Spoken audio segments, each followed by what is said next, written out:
Who invited this guy?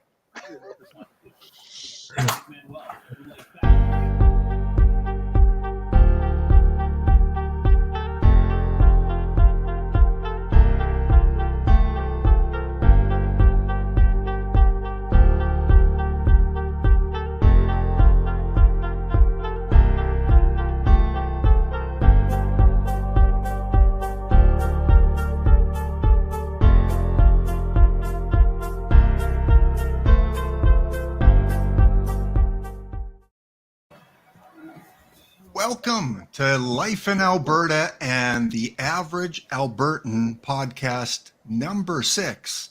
Yes, very special occasion for our podcast as we are live for the very first time on YouTube on kind of opening night. There's been a few games played already, but a lot of Canadian teams in action tonight. Hope you enjoy the episode. We're pumped. We're excited. Leave comments, ask questions. It's hockey time, as the once famous Stomping Tom Connors once said. I'm not going to sing. I'll leave that to the other guys to do that. I'd like to welcome back to the program Eric and Frank and Ryan, returning to the program once again for our 6th podcast. Again, Ryan has been here right from the first one. Eric's been for most of them. And this is Frank's second appearance on the podcast. So again, welcome, guys. Thank you for taking opening night and spending it with hopefully some other NHL fans that are ready for the late night action to begin. So before we get started on the content, let's go round table. Just update everyone who you are, just in case someone is tuning in for the first time. A little bit about yourself. Favorite team, favorite players, all that kind of stuff, about 30 seconds each. Ryan, will start with you, and then Frank, and then Eric. My name's Ryan, small town Alberta boy. Not even small town, farm town Alberta boy. Been an Oilers fan since I've started watching hockey. Started off in 06, so kind of started off on a high note and went downhill after that. Thankfully, it's kind of getting back to normal, getting back to the winning ways. But this is definitely the best Oilers team I've seen in my time as a fan. So looking forward to see what this season brings. There's a lot of hope. Hi, I'm Frank, Habs fan since the mid-70s. So we're going the opposite direction as the Oilers. So we're in a full rebuild now. That's why I have my black and white cap on, because it's going to be a few dark years as we rebuild this team. But the team in place seems to be making all the right moves for that rebuild. So in 3-4 years, I'll be hopefully singing the Habs praises. And I'm Eric, born and raised in Edmonton, Alberta, but grew up when there were 2 teams on Hockey Night in Canada, and that would be Montreal or Toronto. And I wasn't going to cheer for a team that won all the time, so that left Toronto. And favorite player is Daryl Sittler growing up.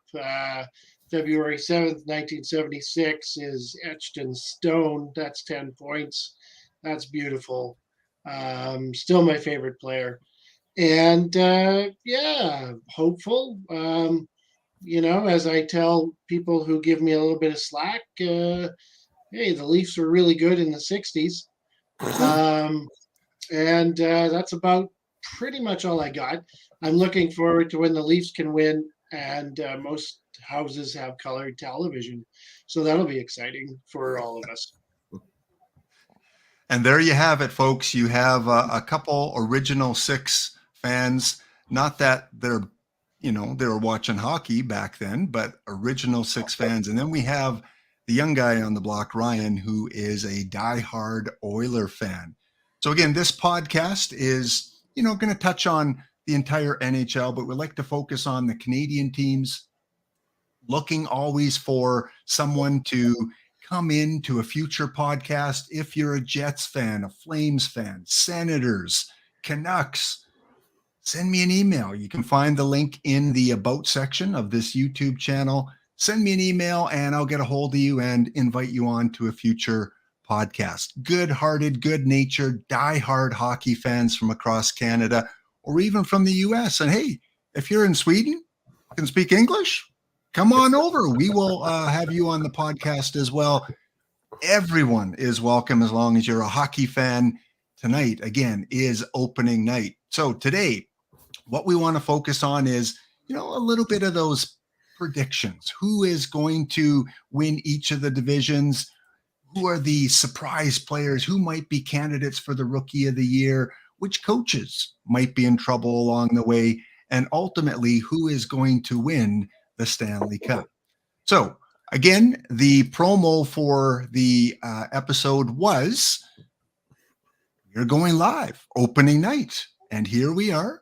And again, going to focus on the Canadian teams a little bit, going to focus on the teams that we like and we follow, and looking at predictions. So first of all, starting with Eric. Eric, what are you looking forward to most this season? Because every year there's that new hope, right? The Leafs are going to do it this year, or the Oilers are going to do it. What are you, as a fan of hockey, looking forward the most to this year?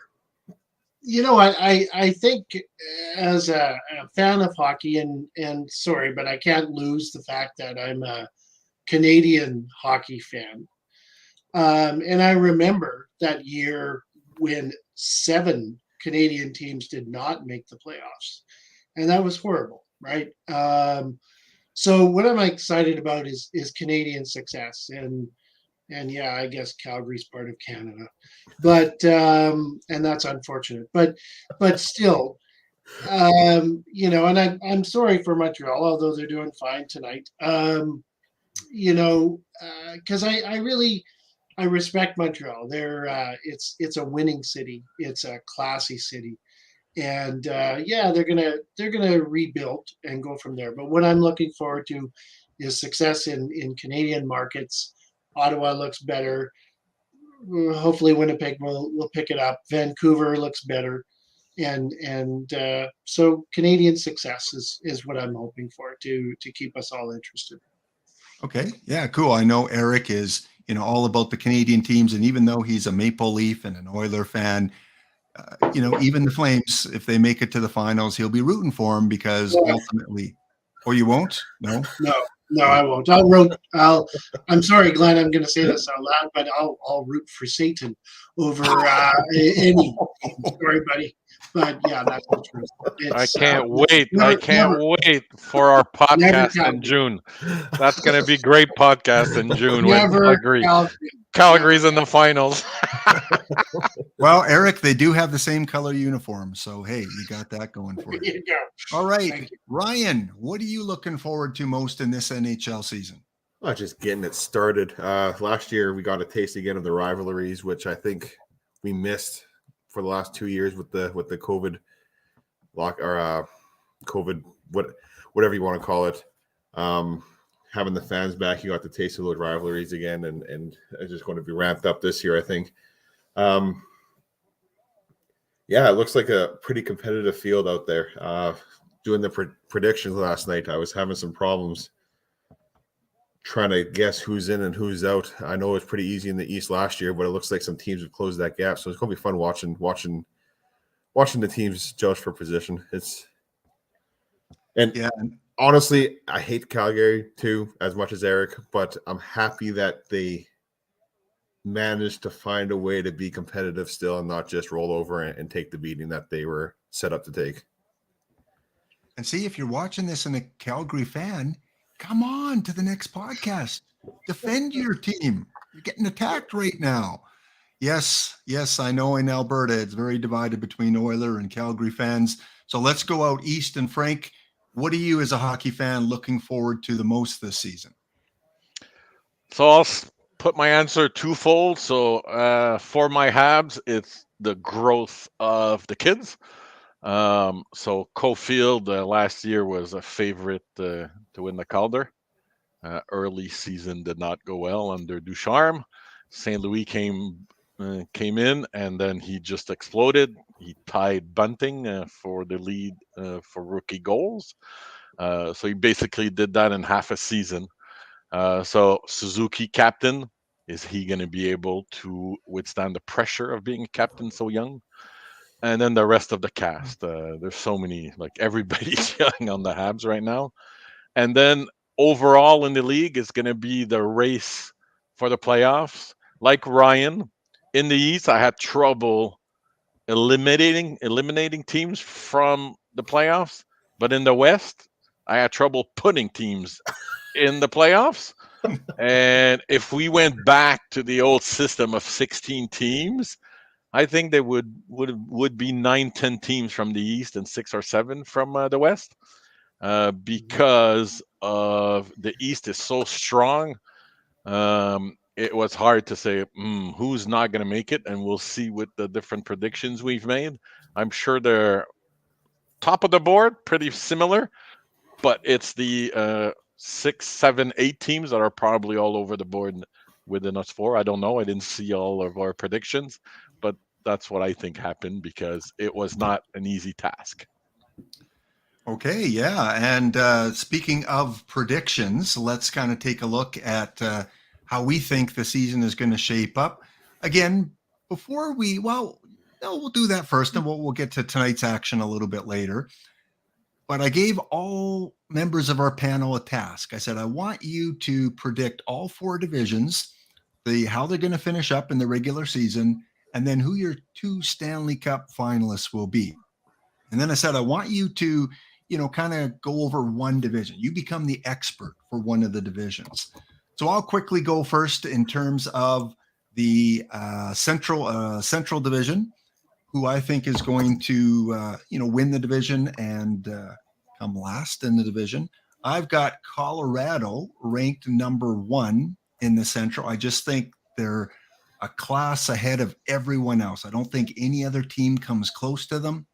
Yes, they might have that Stanley Cup hangover, but I think they just have too much talent to not be successful again. And again, we're making these predictions, assuming teams don't have massive injuries on their team, because those always happen. So yes, they did lose Kadri. However, Lehkonen, I think, could play up on that top line. He's projected there. Nikushkin had a really good season last year. I think Newhook and Rodrigue as second liners, that's going to be the deciding factor whether or not they can win the division. But I do like their defense. Taves, McCarr, Gerard, Manson, very solid top 4. In second, I have the St. Louis Blues. I think, again, they just have the experience. Players that have been through the grind, have been through playoff series, know what it takes. And I think they will coast into second as the second best team in the Central. In third, I have the Dallas Stars. Dallas is, I think, one of those teams that wins a lot of close games. I'd like to see the record of how many close games they've won over the last season or 2. They tend to win those 2-1, 3-2 games, and it's going to ride on Ottinger whether he can close the door in those tight matches. In fourth, I have the Minnesota Wild. I think under Dean Evison, he's created a really solid team. Bill Guerin as the GM, a little controversial, but he built a playoff team. And Marc-Andre Fleury, one of the best still until he proves otherwise, in that should carry them into that 4th spot. In 5th, I'm going with Nashville. They started the season well. They won their first 2 games against San Jose. And so, hey, they've already got 4 points in the bank. Whether or not they are a wild card team and become the 5th team in that division to make it, I'm not sure, but I have them 5th. In 6th, I have Winnipeg. I think Hellebuck could push them ahead a spot or 2, but I just think the cohesion, the unity of the team is lacking. Maybe some dressing room issues, maybe some coaching issues. I see them missing the playoffs and finishing 6th. And then the final 2, it's really a toss-up between Arizona and Chicago, simply because of Kane and Taves. I'm placing them 7th in the division. I think anytime you have a Kane and Taves on your team, as long as they don't get traded early, I think that they could avoid the basement. And Arizona, young team, still unproven. Rumors of trading Chikrin, probably their best defenseman. If he gets traded, I see them as definitely a lottery pick. So that is who I predict for the Central Division. Let's head over to the Atlantic. Eric, how do you see the Atlantic shaping up? Well, I know this will be popular among everyone, but this is the year that the blue and white will go into first. So I think the Leafs have come close several times. They have gone, and we know the jokes. I mean, trust me, my God, it blows up on my feed all the time after they lose in the first round. But I truly think, although tonight is not a good indication as they struggle in Montreal, but I think Leafs number one. I think the Lightning falls a little bit this year. Great goalie, still some scoring, but and still, and we're not even talking about who's going further on in the playoffs. We're just talking about this regular season. So I think the Lightning will take second. Panthers drop. How could they not? There's been a lot of changes for the Panthers. So they dropped to the third.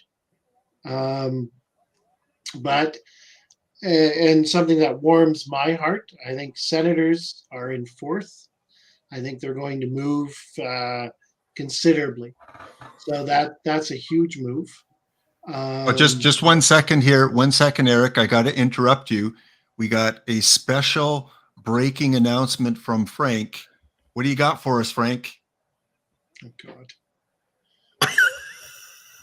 Oh, I think you're on mute, You're on Frank. mute. You're on mute. Frank's pretty excited, guys. Frank's pretty pumped up. He's on mute, but he's pretty pumped up. Yeah, There. it's Monahan just scored the ex-Calgary Flames to put the Habs ahead 3-2 against the Toronto Leafs. It's 2:30 left. Sorry, Eric. All right, Hey, yeah. so I'd like to change my thing. Could you move Toronto to fourth? No, I'm kidding. I'm kidding. So, yeah. So, anyway, thank you for that interruption, you anti-Leaf fans. All right, let's move to the team that it kind of warms my heart to say this, even though they're original 16. But I have the Bruins after the Senators, so they're going to be in fifth. Because you know what, you've got some injuries happening, you've had some changes, and I think they're, even though goaltending is solid, I think the Bruins, and they're tough. They're the Bruins. Leafs don't have to tell you about the Bruins any more than the Canadiens do, but they need to take a step back, and this is the year they take a step back. Red Wings will be after the Bruins. They've made some good progress, but it's still a work in progress, and that's what's going to happen. This was tough. My seventh team, the Sabres. I really think they're going to be improved. I think the Eichel thing is over. Boy, that was a debacle, and I feel sorry for the Sabres. I think their fans are strong. I think they will rise again.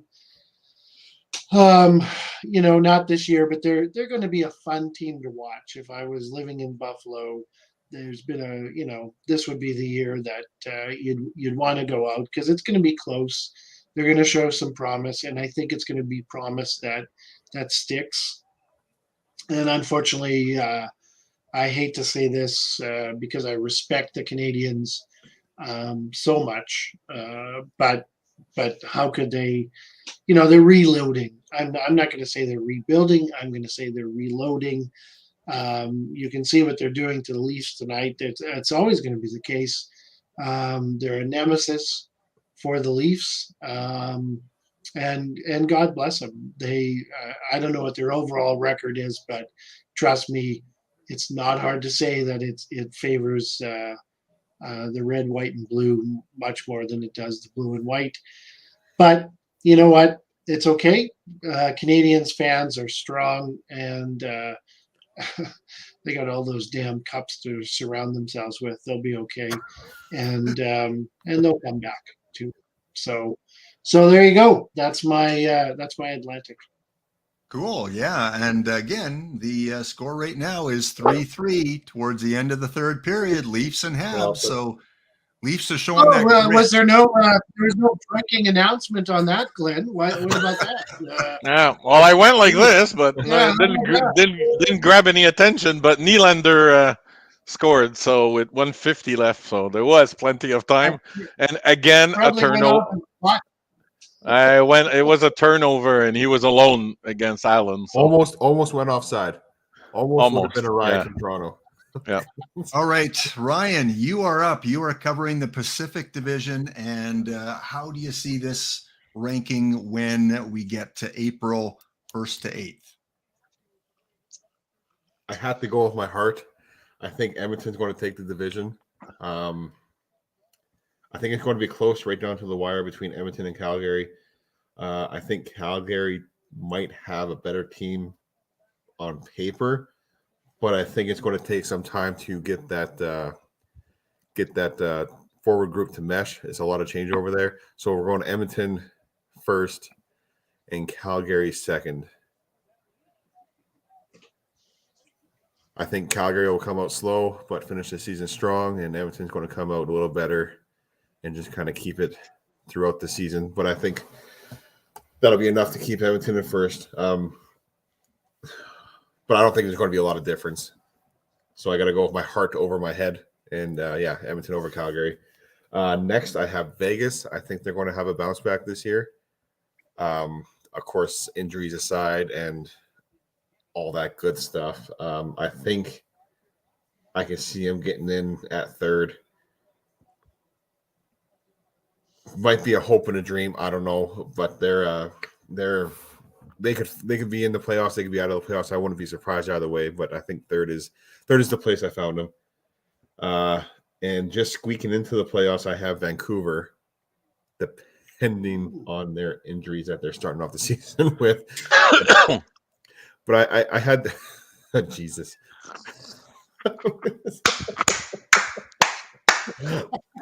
Unbelievable. What happened, Frank? What do we got? Montreal just scored. Montreal scored with 17.9 seconds left. Pack your bag, Eric. Now they don't have enough time to come back. A 2-on-1. Oh, off the skate. Who the hell scored? Oh, he passed it to himself. What the hell? This is Eric, like a ping pong. It's not too late. Oh, Eric, my do you want to God. swap Montreal and Toronto? This was really a ping. This was a pinball machine goal. The puck went all. I think it touched 8 of the 10 players on the ice, and then Josh Anderson finally scored. So, all right. So that's 2 of our 30 points this year. And it's because it's against the Leafs. It's just the 2 points is. All right, back to you there, Ryan. You got Vancouver making the playoffs, squeaking in fourth. Yes, Boudreau has a record of getting his teams into the playoffs. I think Vancouver would have made the playoffs last year if it wasn't for Boudreau coming in late. I think he just ran out of runway. They made a very promising push in the last half of the year there under Boudreau, so I'm going to have him in this year. Last year, LA was playing, I think, with a little bit of lucky money. I don't think they're as good as what they finished last year. I think they could have took advantage of a weak start from Vancouver and a collapse in Vegas, but I don't think they're going to be that lucky this year. So I have them just outside of the playoffs looking in. Then the last three, if you saw my notes I sent you, I had a hard time deciding, but they're missing the playoff regardless. So I had Anaheim going next. I think they're going to be a lot like the Oilers team in 2010 to 2013, 14, where they're going to be exciting to watch, but they're not going to get a lot of good results on the score or in the standings. So I have them coming in just under LA. Seattle, I think they made some improvements. Their team's meshing. So I have them coming in just after Anaheim, but still not a very promising season. But they're, as far as I'm concerned, they're doing the franchise or new franchise correctly. Vegas kind of went in, got a little greedy, and now I think they're going to pay long term in the coming years. I think this is their last chance to make some hay in the playoffs. But that's enough of Vegas. And then I have San Jose coming last. It looks like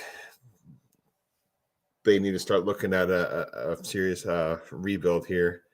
They got rid of, in my opinion, one of the guys that's really the heart and soul of that team, in Brent Burns. So I think it's time for them to give up the dream. So yeah, that's my predictions there. I mean, between Vegas, Vancouver, and LA, I think any three of those will make the playoff. Any two of the three will make those the playoffs. Okay. Yeah, it seems, I think, you're probably in the ballpark of what most fans would think for that division. The California teams, most people would probably have them missing out on the playoffs, with maybe the exception of LA. So yeah, looks to be on target there. And finally, to kind of cover the Metropolitan, and no pressure, Frank, but currently we have 533 people viewing the stream here. So choose your words wisely. How do you see the Metropolitan shaping up? I didn't think we had so much family. So, anyway. Yeah. So speaking of Brent Burns, that's the reason I have Carolina winning the division again this year. So they won last year, replacing D'Angelo with a 37-year-old Burns is an improvement. They lost Trocheck, but I think they have the depth for that loss, I guess. So I have Carolina number one. I also have the Rangers staying at number two, so not a lot of changes, and that's more other teams becoming weaker in that division versus getting stronger. So I have the Rangers fighting it out with Carolina. The top places in most divisions, like Edmonton and Calgary, that Ryan alluded to, are going to be hotly contested. So I have the Rangers and Carolina fighting it out. The Rangers, they lost Stromey, replaced him with Trocheck. Speaking of Trocheck, and I think the key there, it's going to be Lafreniere keep on growing. Kako, on defense, Miller will continue getting better. Braden Schneider. So all their youth are just going to keep growing. So they have the one of the perfect mixes in the league with youth versus veterans. So you have Zibanejad, Kreider, Panarin, Trouba, and then you have all the youth, Fox, etc. So they have a good balance. So I think the youth are going to keep getting better. So they're not gonna go down from second place. Then it gets messy in that division, and that's where I had a lot of trouble trying to place everybody. So I have Pittsburgh number 3, but in my mind, Pittsburgh was not making the playoffs. But I was looking at, did Columbus improve enough? Did New Jersey improve enough? So I had a hard time with this division. I have 5 teams making the playoffs from this division. I only have 3 from the Atlantic. And that's because all these teams, like the Islanders, they started with their stupid arena not being ready. They were on the road in 14 of the first 15 games or something like that. but they still finished with 84 points, I think, last year. Yeah, 84 points. So if they weren't on the road for that long, they would have started the year better. And they're a bunch of vets. So and they have probably a second best goalie. So I went, okay, Pittsburgh. They got Petrie, who had a terrible start of the season. Again, like everybody under Ducharme. But when Martin St. Louis came aboard, he actually did very well. So they replaced Matheson with Petrie. That's an improvement right there. Everybody came back. Malkin signed, Letang signed. So they're basically all in for 1 or 2 years. Then the contracts are going to bite them in the butt, but they don't care. They're all about making the playoffs now. So that's why I have them third. I have the Islanders fourth because of just the depth of that team. They have no superstars up front. But they have people who can chip in on every line, like 20 goal scorers all over line 1, 2, and 3. Dobson came of age on defense, Pollock. So they have a lot of depth. They're the team that nobody wants to play against. Nobody wanted them to make the playoffs last year because whoever was going to play them was going to have a tough time. Again, Columbus, that was tough. I said, are they going to be third? They could be third. It all depends how Gaudreau's going to gel with everybody there, and then their kids.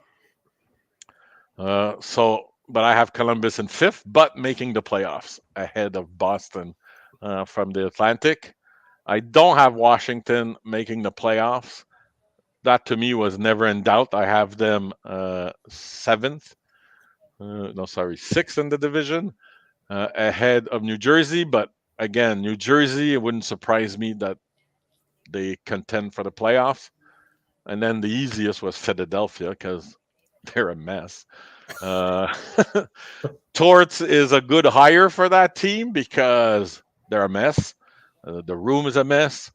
The players are a mess. And Torts does not take any BS. So he's the perfect coach for that team for 1 or 2 years because they have Frost. They have a bunch of kids that need to be on the straight and narrow. I actually think D'Angelo will be good under Torts, but I still have them as a mess. They're in last place. They're not going to be behind Montreal, but the bottom 2 teams from the East is Montreal and Philadelphia. And to me, the bottom 2 teams in the West are from the same division. It's a race to the bottom between Chicago and Arizona. All right, yeah, and again, we'll take a look at everyone's full rankings in just a bit here, but I don't think we're too far off in terms of consensus for all 4 divisions. So my Metro rankings was the exact same, except for you swap Pittsburgh and Islanders.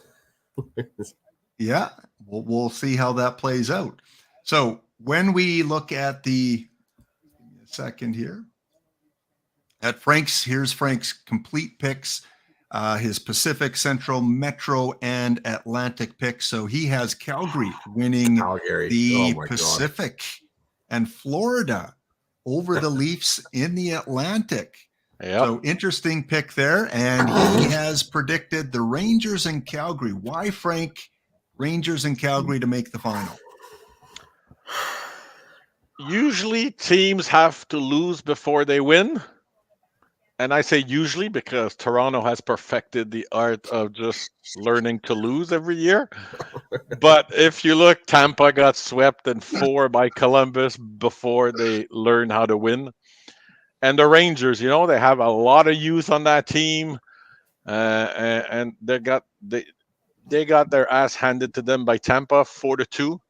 And that's a learning experience. Same thing with Calgary. I'm looking at everybody, and that's why I don't have Toronto in first because Murray's going to get hurt. He hasn't been healthy in 4 years. Murray healthy is no good. No, you're actually wrong on that. Then when we talk about each teams, I'll go further into why Dubas gambled on Murray. and you'll be surprised with some of his stats. But he's good when he plays, but he just never plays. He played 20 games last year because of injury. So you can't trust Samsonov. Carolina, it's just, you have Jordan Stahl as a third line center who can give you 40 points, win faceoffs. So they have the depth. Their kids and Jarvis, Nikas, they're coming up. But Rangers are just too strong. When you have the best goaltender in the world, you can't bet against the best goaltender in the world. So that's why I went Rangers. And Calgary was big. There's always a surprise team. Tampa was a surprise team because everybody said, "Oh, they're not going to make it that last year." And too bad for you guys. I know you're Edmontonians, but Uyghur is going to be the key. Uyghur makes that defense so much better. Rasmus Anderson was a number 1D last year. He was not a number 1D. Everybody played one position ahead of where they should have. So now Anderson slides to 2, Hannafin slides to 3, Shillington slides to 4. Everybody is sliding into their own correct position. And Uyghur is going to play 25, 26 minutes a night. He's not going to be on power play 1, but it doesn't matter. He's going to be the go-to guy, like Giordano was. And then I think Markstrom, they're going to lighten his load this year, use Vladar a little bit more. So he goes in with 55, 60 games, become fresher. But these Stanley Cup predictions, let's see who makes the playoffs first. But I was hesitating, there's a case to be made for the Oilers making it, for the Avs to make it. There's so many teams because there's like 6 very good teams in the West, and all of them are Stanley Cup finalist contenders. It's the 7 and 8 team that I had trouble picking.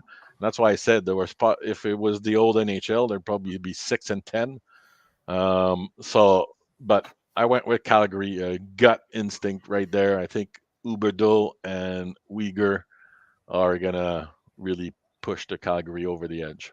So yeah, you're on the spot here, Frank. Who wins the cup and in how many games? Right on day 1 here. Oh, jeez. Rangers and I don't know who's going to be the home team, but Rangers in 6. Rangers in 6. Okay. Which All is right. not going to happen. That's my prediction of the prediction. And Eric, here are Eric's picks for all 4 divisions. Again, he looked at the Atlantic in a little bit more detail.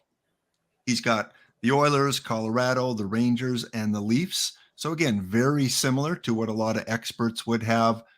Anything you kind of want to point out here, Eric? Anything you want to defend with your other divisions? No, I do think the Rangers are going to go ahead of Carolina.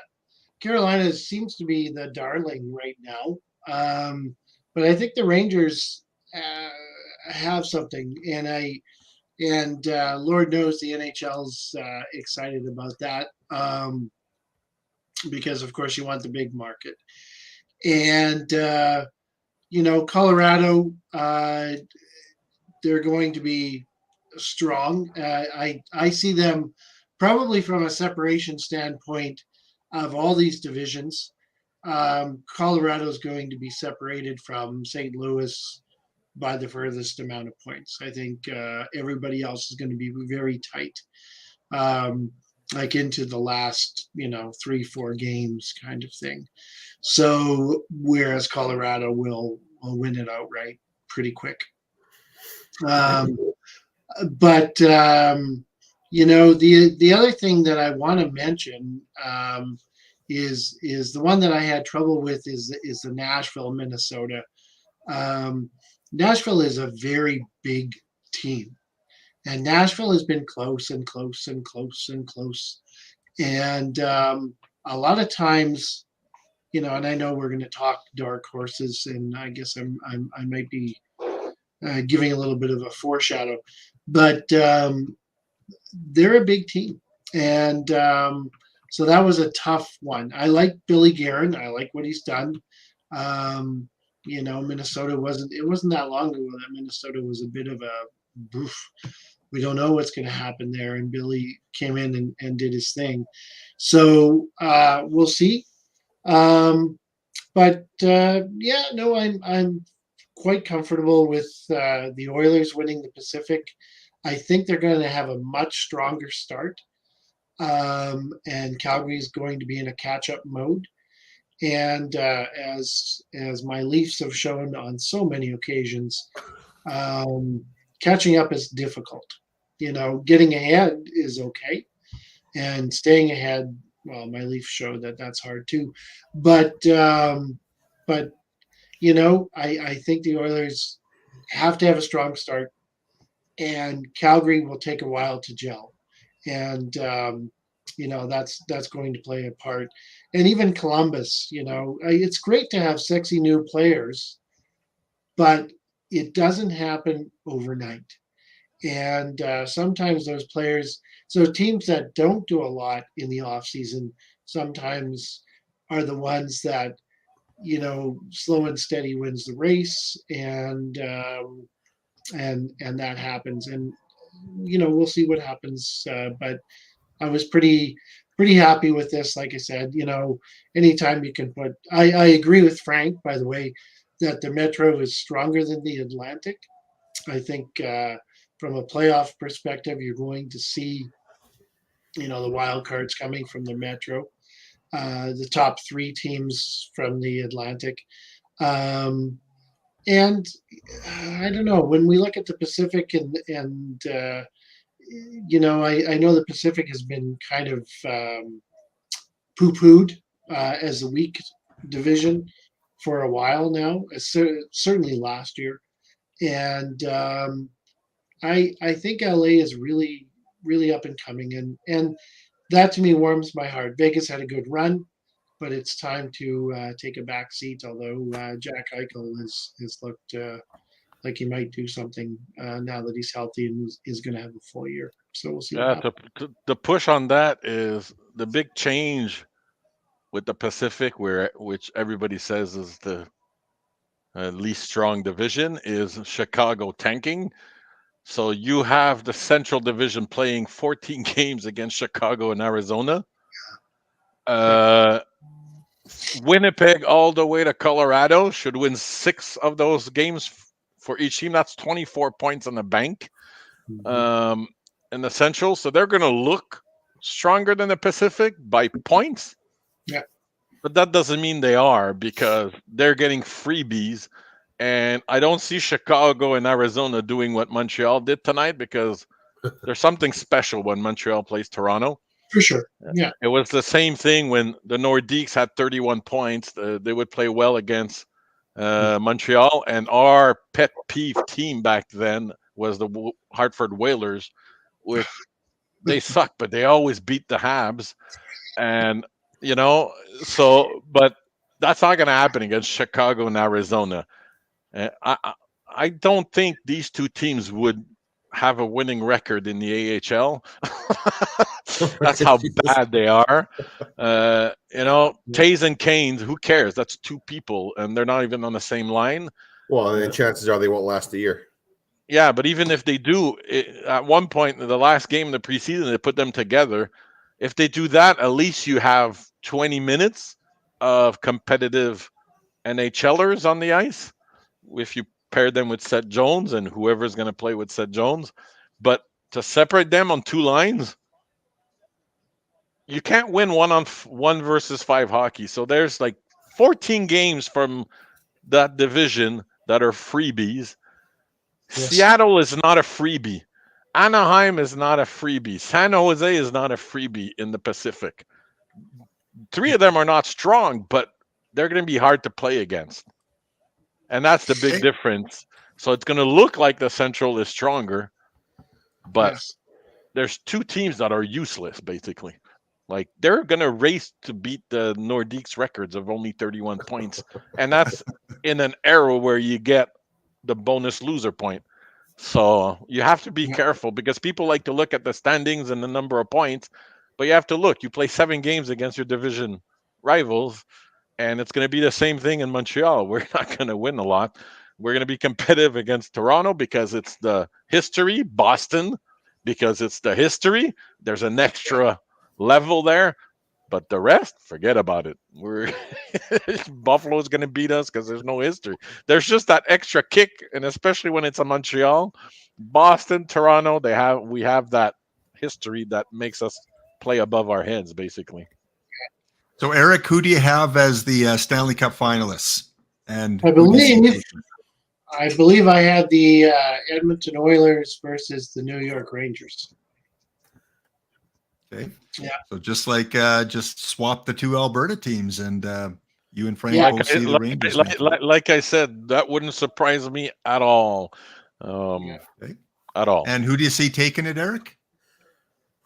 I believe I had the Rangers taking it. So I think that, it comes down to goaltending. I'd be happy if the Oilers could win. It's a Canadian team that is in Calgary. But at the end of the day, I just think the Rangers are poised, and that goaltending is just that much better. And so I see the Rangers, and that's not a heartbreak for me. Anytime an original 6 wins, I think it's very good. So I have a lot of respect for the Rangers, not as much as for Montreal, but. So it's not terrible in that sense, and I think the Oilers, that's okay. They'll learn and hopefully regroup the next year. Okay, and as Eric falls away and Ryan comes on screen with his picks for the 4 divisions, again he went through the Pacific Division, so we saw his Pacific. Arizona, Chicago again at the end of the Central Division. Jersey, Flyers, Buffalo Sabres, a lot of common trends that we've seen with all the panelists here. Ryan, who were your 2 Stanley Cup final prediction? I had Edmonton and Rangers. Same as Eric. My heart, I just want to clarify. I had a real tough battle between my heart and my head. My heart wanted Edmonton, Carolina. Nice callback to 2006 when I really became a fan. Watch them at this time. Watch Edmonton take it, but I think the Rangers are going to beat out Carolina there. Yeah, but that Carolina wouldn't surprise me that they make it either. So it's all going to be Anderson. It would have been easier for me to pick the top 4 instead of the final 2. Yeah. Okay. And in terms of my picks, my divisional picks, pretty close. Maybe a couple little surprises. I do have Florida winning the Atlantic. They got a little more grit. I think Tkachuk offers a little more grit than Huberdeau did, even though Huberdeau was probably, in my opinion, the better player overall. I have the Leafs in second, Tampa. That's my reason. Boston. My reasoning behind Florida there is that they trimmed some of the fat. I think they won't have the runaway lead in the Metro that they did last year. I think they'll still win it, but it won't be by that margin. Yeah, good point. Otherwise, a lot of my picks are the same. I do have Philadelphia a little higher than the rest of you guys. I just think maybe Torts, at least for 1 year, just that new coach, hard liner, might get a little more out of that guys for 1 year. Excuse me? I'm flabbergasted. You cannot finish, third to last, with no goalie. You think Murray's bad? Carter Hart is the worst starting goalie. Well, not this year, but let's say in the past 5 years. His numbers are so bad, and he's like the darling because he was young. He made the NHL too young, and that's the problem with rushing goalies. And this is where I love what Florida is doing with Knight. Is no, wait, and I would have left him a whole season in the AHL, but that's the problem with Carter Hart. You can't win with no D and no goalie. Well, are you saying that Columbus and Jersey have much better goaltending? Elvis is has left the building. Way better than Carter Hart. and Vinishek and Blackwood, I would take way with it. But New Jersey, their first two centers are Jack Hughes and Nico Hischier. They have so many good wingers, they can't fit them in the top 6. They have to put them in the top 9. Who the hell does Flyers have in the top 6? Come on. No, that I'll make a wager with you, and you're the only one, the outlier. But Philadelphia is going to be so bad this year. Woo! They're gonna, no, they're gonna be bad. They lost Giroux from last year. They didn't replace him with anybody because they have no cap space. They bring in D'Angelo, and you think they're gonna magically be better? No, sorry, buddy. I know it's all opinions, but I'll put a 20 on there that Philadelphia finishes last in that division. I'll take that bet with anybody. Whoever open bet with everybody online. Yeah, Jesus. I would completely agree if it wasn't the Torts factor. I just think he can scare enough guys to squeeze something out of them. Yeah, he's gonna take a 50-point team to make them a 70-point team, which is still gonna be last in the division. Yeah. I think again I think we're when we're talking about the 3 worst teams in the Metropolitan, I think we're splitting hairs on. No, but Jack Hughes is gonna get 100 points. Really? Nico Hischier is gonna get 80 100 points. Is if he stays healthy, maybe. Well, yeah, you have to assume everybody stays healthy. Because if we don't assume that, Toronto's not going to make the playoffs because Murray's going to get hurt. You have to assume everybody stays healthy. It's game 1, Yeah. And we already have injuries. I have the Rangers there as well. We all have chosen the Rangers to make the Stanley Cup final. That's crazy. That is. 4 of us. Yeah. And I can't overlook Colorado. I mean, they are the Stanley Cup champs until you prove otherwise. They are, to me, they might face some adversity. I do think Calgary will go further than Edmonton. I'm going to say it right now. I just think that Calgary as a playoff team is a better composition than Edmonton right now. I think Edmonton is 1 or 2 years away, or if they can get maybe another 3rd or 4th line or defenseman, maybe another really quality 2nd line winger, because I don't know if Holloway can kind of fit that bill. They're a couple pieces away, I think, from getting back to the Final 4. I think they were a little bit lucky last year. I think they were facing the right teams and performed. They performed really well against Calgary. I'll give them that. But I just think Calgary as a playoff team is going to be better than Edmonton. Yeah, but look, we have what in the West? We have Colorado, Oilers, and Calgary.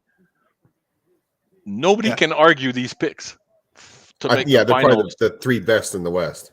Yeah, and then St. Louis outside 4th. Yeah, and that's what I meant about all 6 top teams that they could make the finals out of the West. It's those 3. Nobody can argue because you can make a case for any of them. So I have no problem with, because I see this, I go, yeah, I can see Colorado. They lost Kadri, but if Newhook, they had him 3rd line center last year, brought him slowly, and again, a young guy, and now he's playing 2nd line center. If he develops as they want, then you can say, okay, so Colorado is not going to miss, and their young players are going to improve. So you can't argue with that. You can't argue against Calgary. You can't argue against the Oilers, because the Oilers, the thing with McDavid is what his reaction of McDavid, of Nurse, of Draisaitl when they lose. They're not disappointed. They're pissed off. And that's the problem with the Leafs. When Matthews, Tavares, Nylander, Marner's the only exception. When they lose, they're like disappointed. They're not mad. You don't see the fire in their eyes like you do with these Oilers superstars. if They Mark's don't. Marner has that fire in his eyes when he loses, but the rest, Tavares, he was like that with the Islanders. Never understood the $11 million contract. I'm glad because Montreal tried to get him, but it's like you see him lose, and it's like I scored 60 goals. the only way I can concede that Calgary gets past Edmonton is if Markstrom spent the whole off season, trying to figure out what he did wrong, because we seem to have his number. We can score on him pretty But much. it's not guaranteed you're going to play against him. It all depends on the slotting. You're going to see that Uyghur being the number 1 D is going to be Markstrom when Giordano was there in top form. And that's the biggest thing is you're adding a number 1 D. Take any team, take the Oilers, add a number 1 D. It's like you can't add a number 1 D in Colorado because they have a top notch. The same thing with the Rangers. But Oilers, Darnell Nurse is great, but he's not a number 1. He's and then you got Tyson Barrie, not a number 1. Bouchard, not a number 1 yet. Rasmus Anderson, it's like they don't have the Adam Foxes of the world, the Kel McCarr of the world, But add a number 1 for the Oilers. Everybody slots in when where they're supposed to. Barrie becomes a pure power play quarterback. Then you have something to talk. Then this is what happened with Calgary. So you have to put that in your mind when you compare Calgary from last year to this year. Toffoli was playing third line center. They had too many wingers last year. They trade for him. Whispers. He's not a number 1, but Klingberg, a little bit of a rumor coming to Edmonton near the trade deadline. I don't know how they'll make the money work, but it's already whispering out there that'll. He's not a number 1, but he slots the rest of the D into. Yes, but how do they make that work? Easy. Well, the salary is $7 million. By the trade deadline, there's $2.5 million left. Anaheim keeps half of the money, so that's all Oilers have to have is $1.25 million, because the deadline is over half the season past, and that's the thing. You keep half. And that's 1.25. So the Oilers just have to make sure they get 1.25. So yeah. Well, we're gonna have to keep moving along here, guys. A couple more things I want to cover before we head off and watch the late game. But just to update for those that are not watching it, the Oilers season has fallen apart right before our very eyes. Yeah. Not only have the Leafs lost their first game, but the Oilers are down 2-0 just 3 minutes into the game so they far. Never scored on the first shot, so we can hang our cap on that. Yes, they didn't do that. Not yet. All right, so towards the end here, what I want to show you guys is just some of the other predictions from around the league as well. We have the Hockey News who came out with their predictions. They do have Calgary, Colorado, Carolina, and Florida winning all the divisions. I like the Hockey News. So there, I think Frank took his rankings from the Hockey News. No, I didn't even know, but they match me, so they should give me a call. And they have that fourth team that we talked about in the West. They have St. Louis going to the finals against Carolina, which could happen. We wouldn't be surprised if it does. Not surprising at all. Yeah. In terms of some of the odds this year, the Avs are the Stanley Cup favored in Vegas right now. By far, they have the best odds to win the Cup. And the Coyotes are the worst odds at 501. Canadiens at 151, Frank. So you might want to put a few dollars on that. No, they're way too high. That's not a good bet. They should be closer to the Coyotes. And where's Chicago in there? Chicago is 101, so they're Vegas is smoking good crack. I'm sorry. So we've got Colorado, Toronto, the Lightning, and the Panthers as the top 4 teams, according to one Vegas site, and the other Vegas site has, I can bring it up here. Oh, Rangers are a good bet here at 21, right? Yep. And the other, this is a Caesars sportsbook site. They have the Avalanche as well. Lightning, Hurricanes, and Rangers as the top 4. Oilers not too far behind. And they don't show all the teams, but they have the Islanders at 4,000 to 1. So again, pretty good bet if you want to go and put 20 Here, the bucks. Flames are the best bang for the buck at 1,800. Way too low. 1,800. And the other is Rangers, which they should be in the top 4. So same thing here but interesting. Yeah, pretty good odds there. All right, last couple things, guys, is Rookie of the Year. Who do you see? Who is potentially going to be this year's standout new player in the league? Starting with Eric, what do you think in terms of hot young guns out there in the league for rookies? Owen Power, Buffalo Sabres. I think he's a mature player. Buffalo as a team is going to be coming up. So I really like him and respected him playing for the juniors. And yeah, I think he's that and a bag of chips. I think he is going to be Rookie of the Year.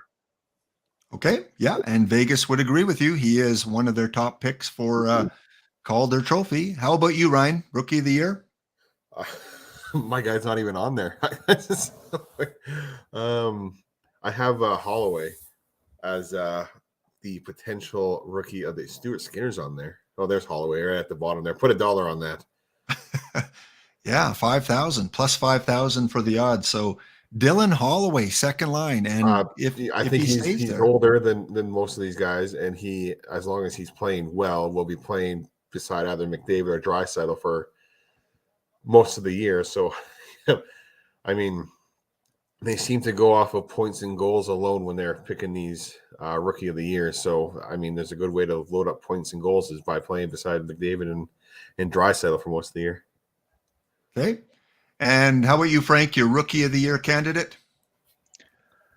Yeah, the favorite is Beniers because of his 9 and 10, but I'm not going with him. I went outside the box. I'm not going with whoever I saw on the top there, Mason McTavish.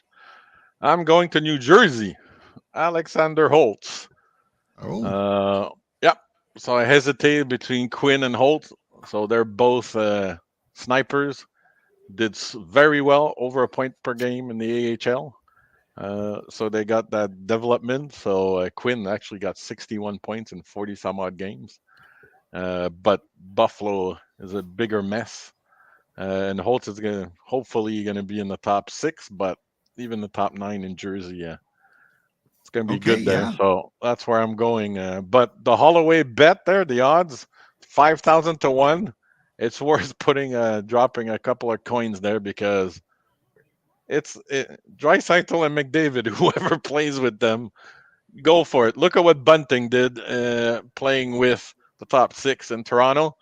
Malgin this year, I think he's too old. He played more than 25 games, but he's basically a kid that came back from the SHL and didn't play in the KHL, but he's playing on Tavares' line. He scored tonight.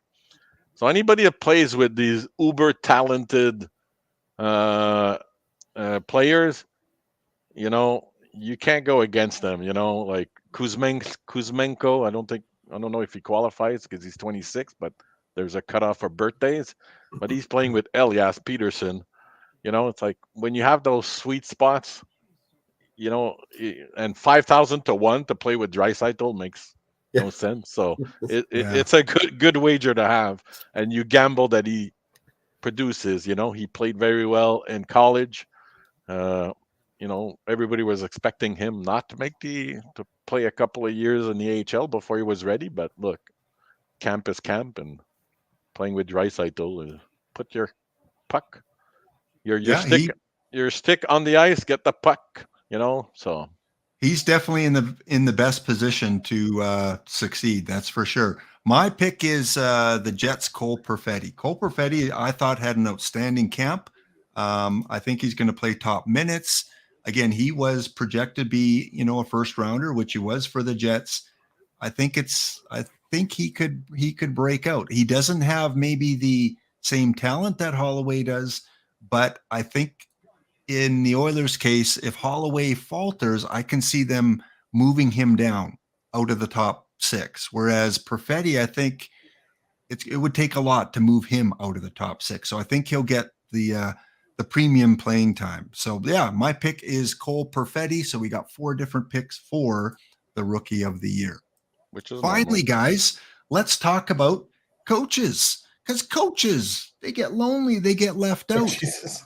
Daryl Sutter just recently signed a contract extension with Calgary, which kind of shocked me a little bit that they would commit to him for so long, but you can't blame him. He is, he gets a lot out of his players. But Eric, who do you see as the one under the fire the most, that if they don't perform, he could be the first guy to go? Oh, you're on mute.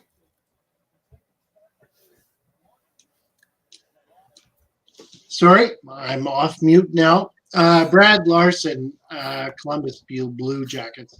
I just think there's a lot of pressure there, bringing in Johnny Ohio. And Johnny Ohio is not that in a bag of chips. Like, seriously, I don't care. And Patrick Laine, he's been a disappointment. He had a good rookie year.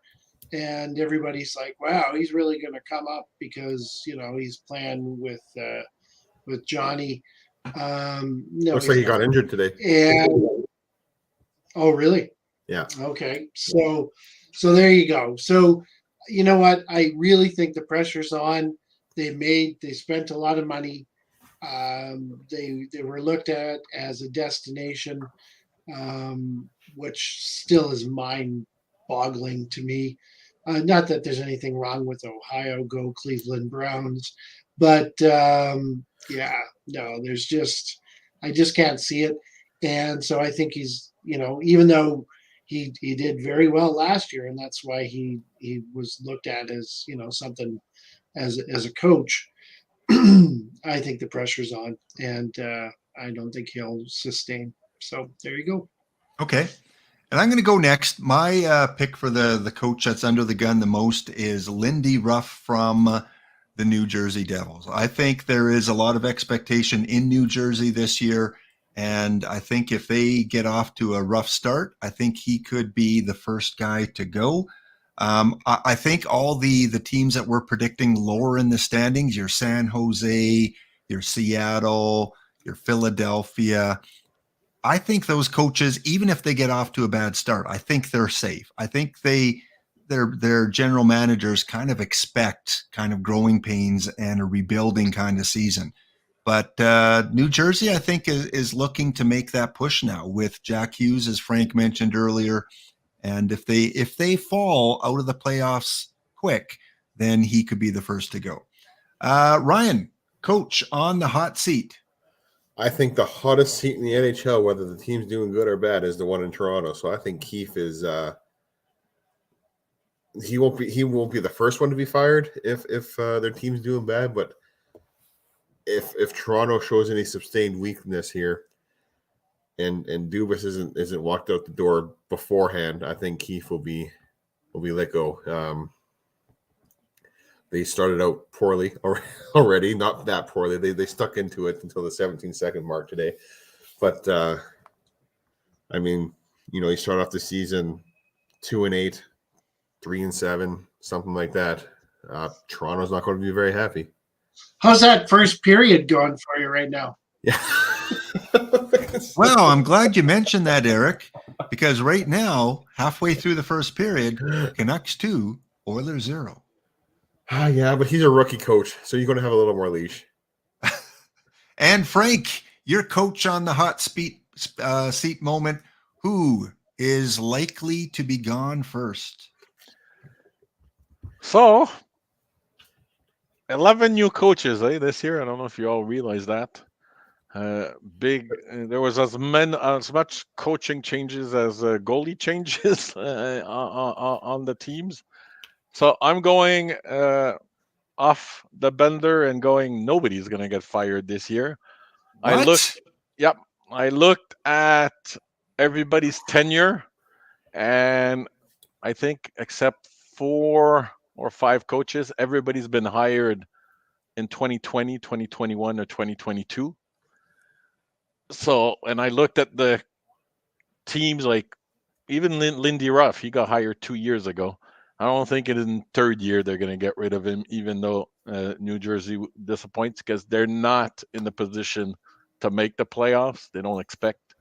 So I looked at everybody's tenure and those that have long tenured are not in the teams that are going to disappoint. Bednar is long tenured, etc. So I just analyze everything and I said, I don't think anybody gets fired this year, and that happened once before, maybe I think it was 5-6 years ago, where nobody got fired. But I think with 11, which is more than a third of the league, I don't think anybody gets fired. So that's my out of left field prediction. That bet you wanted to make me about Philadelphia, I'd be willing to make that same bet about no coaches getting fired. I want that one too, please. Yeah. We all want that action there, Frank, that no coaches. Yeah, but that's not a sure thing like the Philadelphia thing. That's like out of left field prediction. The other guy that I could see going is Peter Laviolette. I know he's a fairly recent hire as well, but if Washington falls out of the playoffs, has a bad start, I don't think they're going to be patient, and they're not in rebuild mode. They're in win now mode. Ovechkin's only got a couple more years to go, and if they fall out of it, he could be the first guy gone. All right. Yeah, well, the Washington's history, they got rid of Trotz, who won the Stanley Cup the next year. So they're wackadoodle in the head, so that wouldn't surprise me at all. Here's French cup winning coach. All right, bye-bye. You want too much money. Get out of here. And I guess we have to look at who's available. Like who is out there without an NHL coaching job right now, other than Mike Babcock, and I can't see him coming back. Kenville, but he's got a bad rep with the scandal. Trotz, well, he's not coming back to Washington. So it's it's going to be interesting if they do, but I don't think anybody makes the changes this year. We'll see. All right. So to finish off, we do have a couple questions that I got off Twitter when I posted this. A couple people that were going to the game actually and wouldn't be able to watch wanted to ask.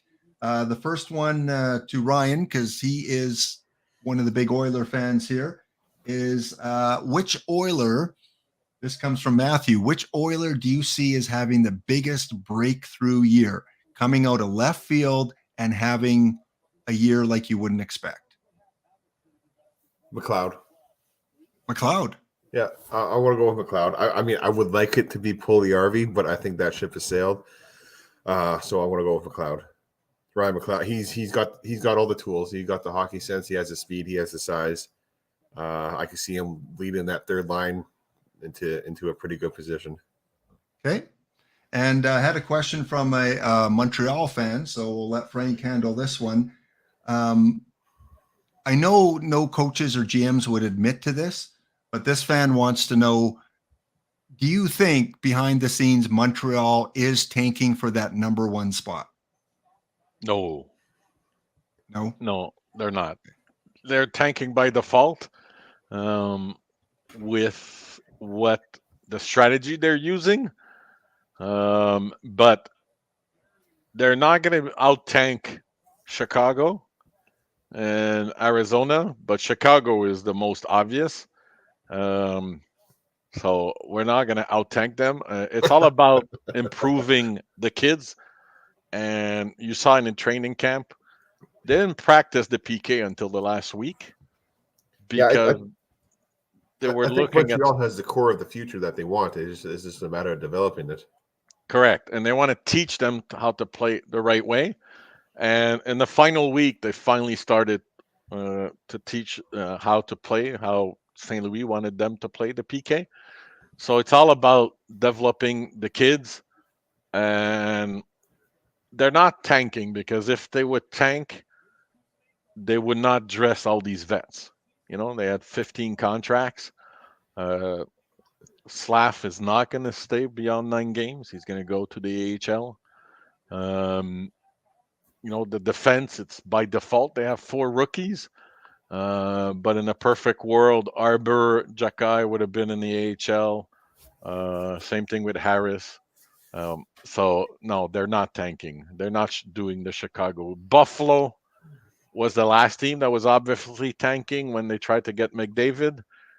They did finish last, but the lottery, the Edmonton won the lottery, which I was so happy about, because every time a Buffalo goalie that year would win, they would trade him. Yeah.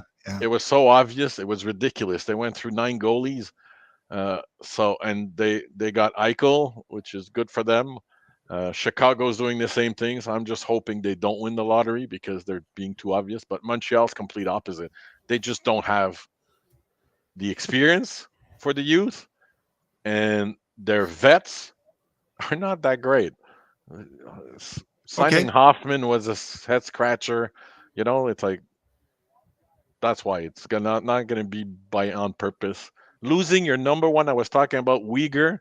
Well, Montreal lost their number one defenseman in Weber, and they lost the probably arguably top 3 goalie in the NHL, the one with the least amount of respect, because when you ask the players and the GM who the best goalie in the NHL was, everybody said Price, but you don't ask the fans, it was never Price. But they still lost Price and Weber in the same off season. Price came back for 4 or 5 games just to end his career because he was not 100%. But take that away from any team, and this is what you get. That's what Montreal is. It wasn't by their own doing, GM planning anything. Take number one and best goalie of any team. Take the Rangers. Take Fox and Shirts off there. See how they do. So, yeah. So the long answer to say no. Okay, no, they will not be tanking. And Eric, I did have a Leaf fan. He goes by the name Rogie the goalie. I think we all know who he's a fan of in terms of NHL players. He wants to know, at what point does Matthews make the decision not to re-sign in Toronto? Does he come to that decision at the end of this year when his contract expires? When do you think in his own mind Matthews makes that decision? You know what? I think that's a funny question. Way to go, Rogie the goalie, because it's funny. He will re-sign with the Leafs, and the sun will shine, and everything will be fine. But yeah, Leaf fans, it doesn't mean they won't have a lot of consternation until then. But I think he's a big city guy. Toronto's pretty good. I mean, New York is better, I think, to sign, but I don't think New York's going to be in a position. I think the Leafs are prepared to be ready, and they're banking on him. So I think when they can sign him, he will be the highest paid player. And right now I think that's the kid in the Colorado. Yeah. Yep. Yeah. Well, so there you go. And he's going to throw a little bit of shade on those guys and McDavid as well. So okay. Are you sure he doesn't want to go home to Arizona and play in that high school arena? No. Yeah, he doesn't want to go home and play in his backyard or whatever. I don't think that's going to happen. I think he's his agent and him are smart enough to recognize that I would be agree. a real step back. Like McKinnon signed for 12 point something. So next year I see Matthews signing for 14 mil, 8-year contract for Toronto. Wow. McDavid and Draisaitl got a bargain contract for the Oilers. Yes. All right. Well, Yeah, I'm not sure about Matthews, whether he's going to resign. I really do think depends how the next season or two goes. Yeah, that's a tough one. All right, to end off here, guys, last question, very quick, very short answer. Patrick Kane, likely to be traded at some point during the season, probably closer to the trade deadline. I'm going to call that he's traded to Toronto in a Nylander deal. Eric, since you're the Toronto fan, where does Kane get traded to at some point during the season, or does he not get traded? Before Eric, you answer, Yeah. I'm going to say Nylander is too good to be traded to Chicago. Tanking, remember? All right, Eric. Yeah, Chicago doesn't want good players. New York Rangers, and just supports my fact that they're going to win the Stanley Cup. So there you go. Okay. Frank? Yeah. He has 2 rings, so it's not like all these other players that want to win. I think he goes home to Buffalo. Oh. And acts like the vet because Buffalo is even more full of these kids that need direction. So I think he goes home to Buffalo, signs a maybe 3-4 year contract, and acts like a mentor, because Patrick Kane is a winner. We talked about people who weren't winners. He is a winner. Taze is also a winner. So I think he goes home to Buffalo and signs with them for like a Giroux contract, 3 years, and that's why Giroux in Ottawa made sense. Even though Giroux never won the cup, Patrick has 2 cups, and I think he goes home. He's going to tell Chicago, I don't need to go to a contender, just trade me home. Okay. Or maybe Columbus. Johnny Hockey went there. Hey, maybe No, that's the place to go. Home, real home. He's not going to expand his home base like Johnny did. And Ryan, Kane, where does he go at some point in the season? I wanted to say the Rangers, but Eric stole that from me. Joe, just to be different and just to add some fun to it, I want to say Tampa. Tampa's going to pick him up. Okay. Yeah. And by the way, Rangers are going to, like, Kravtsov got injured, and they can't replace him in the lineup. They have no cap space for Patrick Kane, and you go 10.5 they don't even have the 2 million right now, so they're going to have to create that cap room. They don't even have cap room to replace a guy making 800 and whatever a year. So that's why the Rangers is doubtful. Tampa wouldn't surprise me. Tampa, everybody looks at their team now and, they lost depth. Well, they started last year losing depth also. They got Hagel, they got Nick Paul, and they actually kept them this year. So Tampa's just going to trade picks for guys that they need to fill their lineups for the playoffs. That's why I didn't have them in the top 2 in their division, because they don't care. For them, it's all about the playoffs. I think whichever team gets Kane, Chicago is going to retain salary. I think that's got to be 50% for sure. Yeah, and Chicago will get some extra picks or young prospects as part of that too. So yeah, no Nylander, because they don't want to accidentally start winning. Yeah, well, unless they're already 30 points behind Arizona. Well, guys, it is that time. It is time to go and catch the Oilers with the Canucks. First period's almost over. It is 2-0 Vancouver. Toronto lost their first game, as we mentioned, to the Montreal Canadiens. Hockey is back. We're all excited. We're all pumped for a new season. And I'd be more excited if it was 2-0 Edmonton. Well, you still have time. I'll be happy. It'll probably be a rare occasion for me to be happy this year. So I'll take it. But Oilers can come back. Don't even if they don't win, who cares? It's the first game. The Leafs are gonna win. Games. Yeah, first game. Who cares? And we made it through a whole episode with no Toronto memes and Frank not swearing. So that's a win-win situation. All right, guys. Hopefully we will be back towards the end of October. Maybe we'll look at doing kind of a Halloween-ish kind of episode and kind of evaluate the season up to that point. Probably 10 games played by then or close to it. And until then, thank you again, Eric and Ryan and Frank, for joining this Hey, podcast. if we're doing a Halloween, it should be like a disguise. We all switch teams, and we become fans of those teams. Well, that's okay for Eric because he has onesies for all 30 teams, so he's good. Notice he's not denying it. Again, thank you guys. I will deny that I have any Calgary Flames. Well, he did say 30, so Yes. you have a two team no trade list, and we know Calgary is one of them. We just have to figure out which other onesie is missing in the league. Yeah. So thank you again, guys. We got up to just over 550 followers at one point in tonight's episode, so people did kind of tune in and kind of tailed off when the Oilers started, which is expected. But thank you guys again. We'll see you hopefully towards the end of October. Go Oilers, Habs, Leafs, whichever team you're cheering for. Canada.